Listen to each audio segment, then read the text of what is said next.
L'hôpital général de Saint-Marie, symbole d'excellence médicale dans une banlieue aisée, allait bientôt faire face à un défi inattendu avec l'arrivée de Marina Parker, une infirmière noire talentueuse ignorant les préjugés qu'elle rencontrerait. Mais Monsieur Edward, un patient hors du commun, allait tout changer. Quel pouvoir détenait ce mystérieux patient, et comment la lutte d'une infirmière deviendrait-elle un catalyseur de changement? Les couloirs de Saint-Marie brillaient sous les néons alors que Marina y entrait pour la première fois. L'odeur de désinfectant et une tension palpable lui nouaient l'estomac.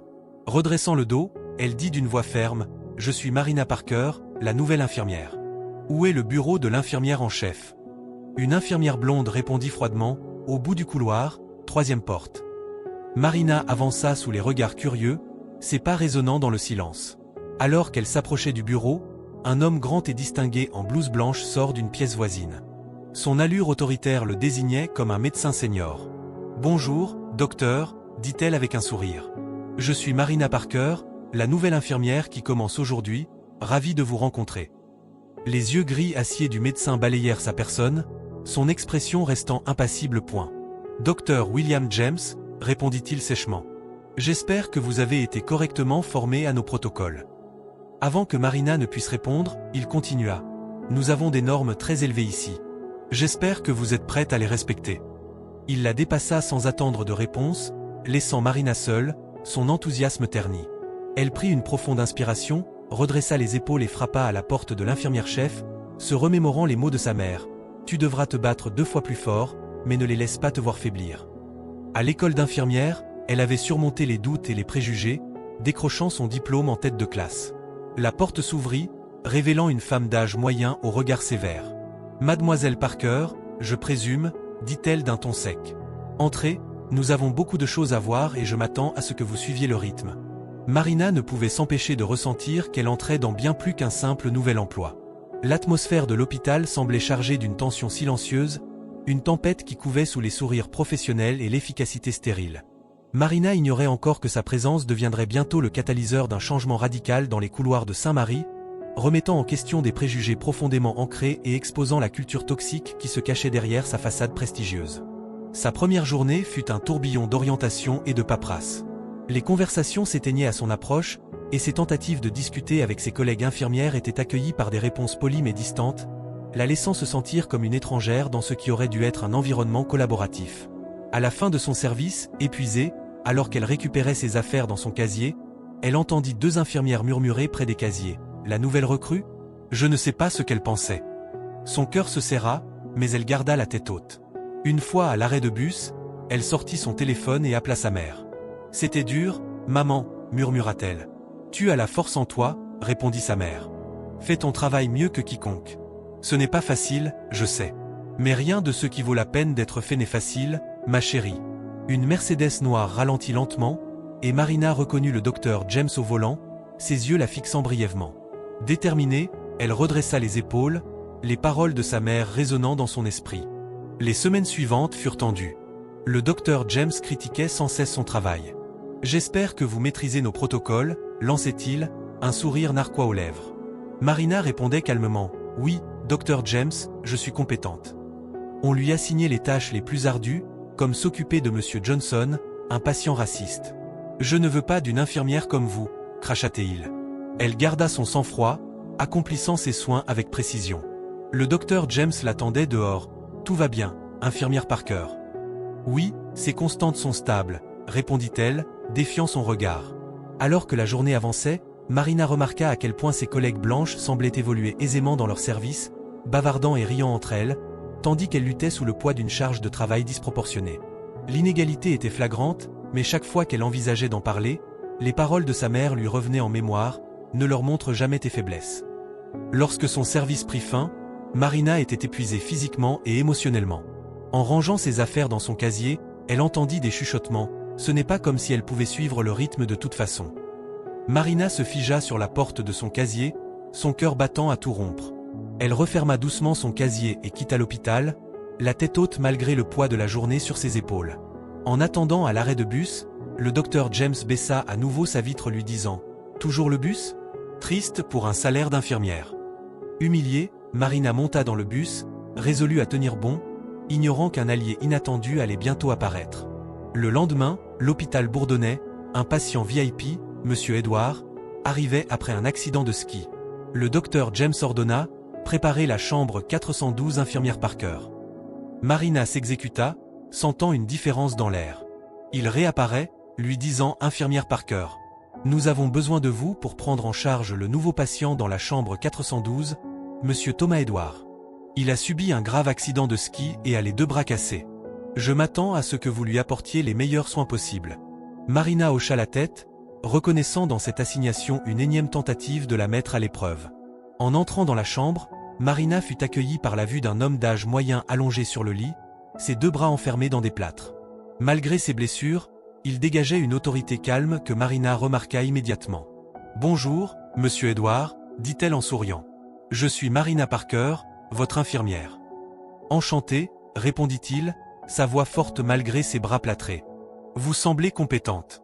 Depuis quand êtes-vous ici ?»« Quelques semaines, dit-elle prudemment. « Une sacrée expérience. » Il haussa un sourcil. « À la hauteur de sa réputation, j'espère. » Le docteur James entra, mielleux. « J'espère que Marina s'occupe bien de vous. »« Elle est exemplaire, dit Monsieur Edward. »« C'est exact, nous ne confions nos meilleurs membres du personnel qu'à nos patients les plus distingués. » Marina s'efforça de maintenir une expression neutre, bien consciente que le docteur James n'avait jamais témoigné une telle confiance en ses capacités auparavant.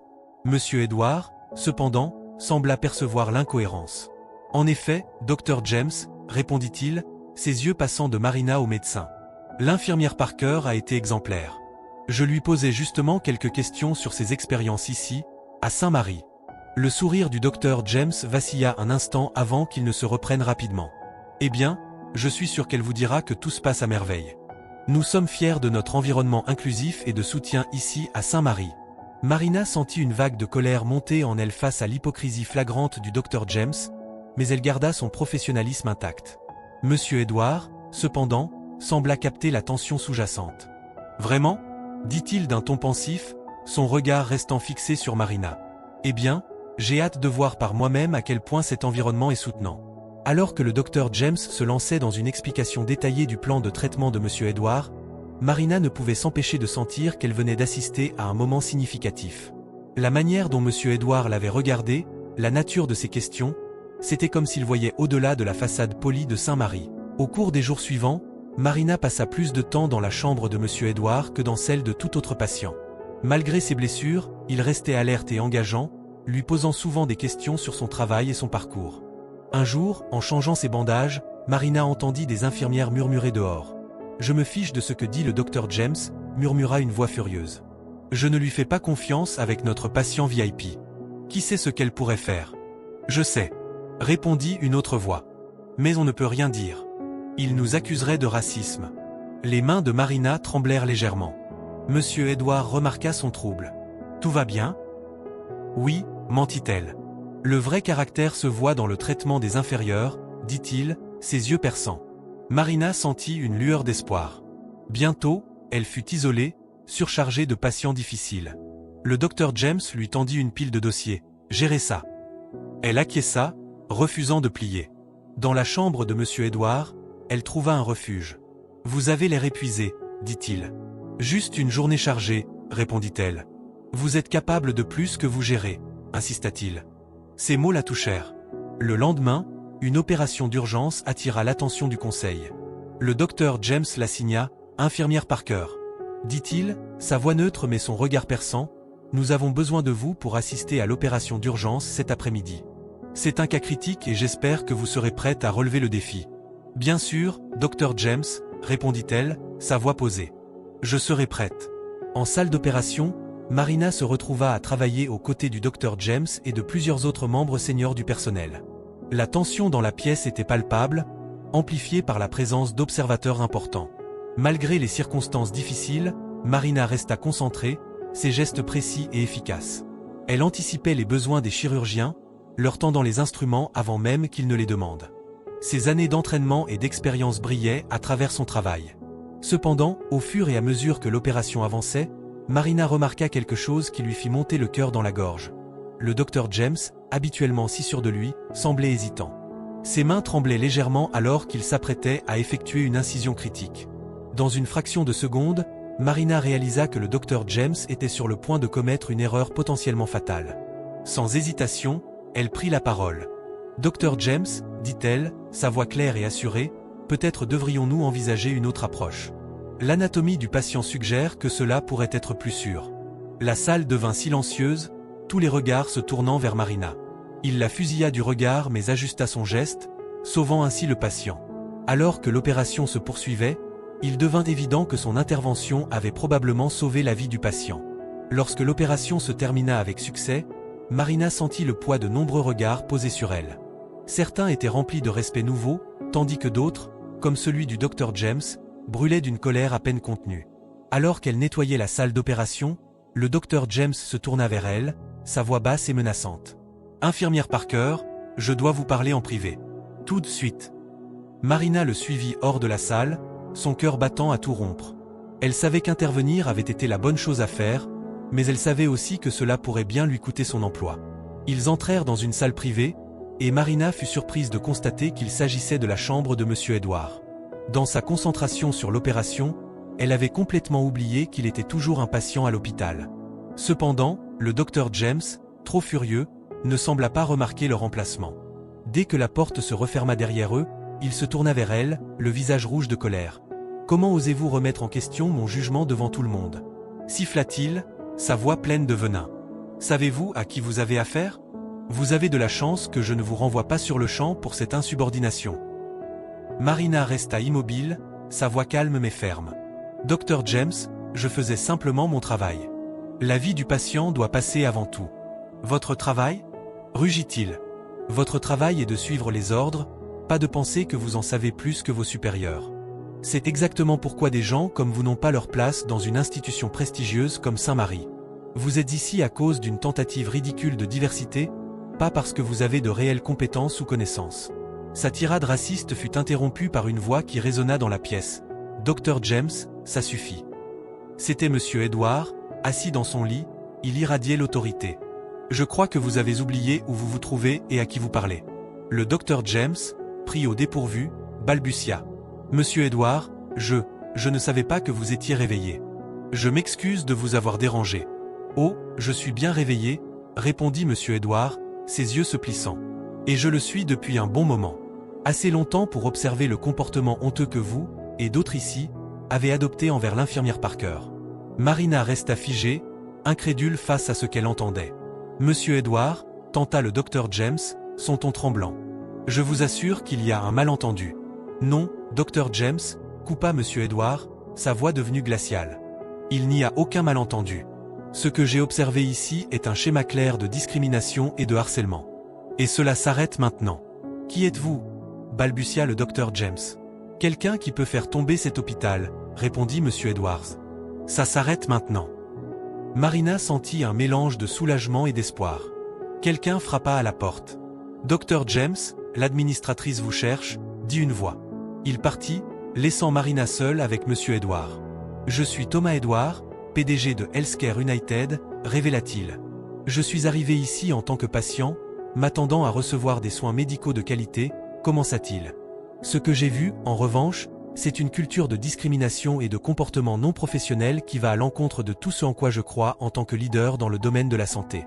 Votre résilience est admirable. » Ils parlèrent, et elle se sentit enfin entendue. « Merci pour votre honnêteté, infirmière Parker, » dit-il, il est temps d'instaurer un changement systémique.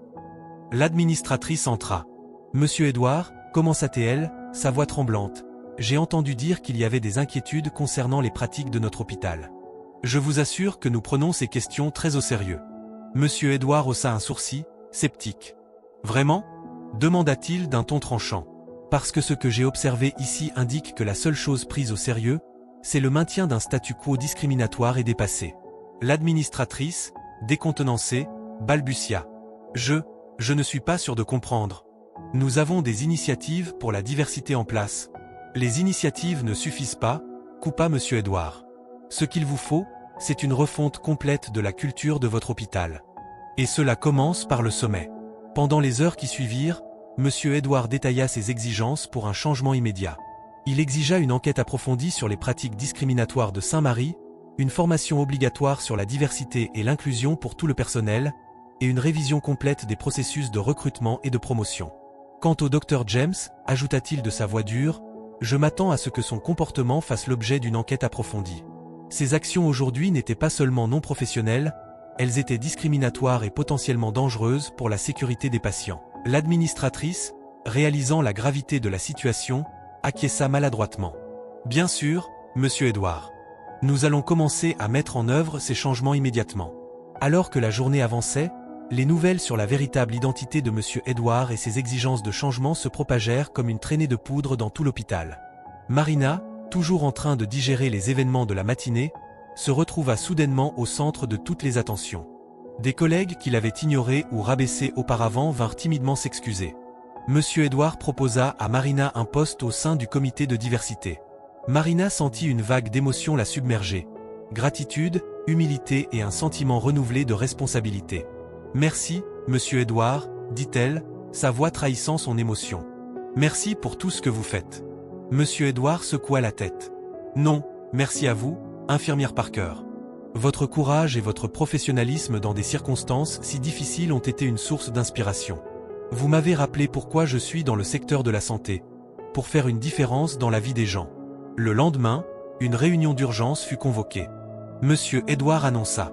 Je suis heureux de vous annoncer que l'infirmière Marina Parker, dont l'excellence et la résilience ont été une lumière dans cet environnement sombre, occupera le poste de directrice de la diversité et de l'inclusion de Saint-Marie. Sous les applaudissements, elle prit une profonde inspiration avant de prendre la parole.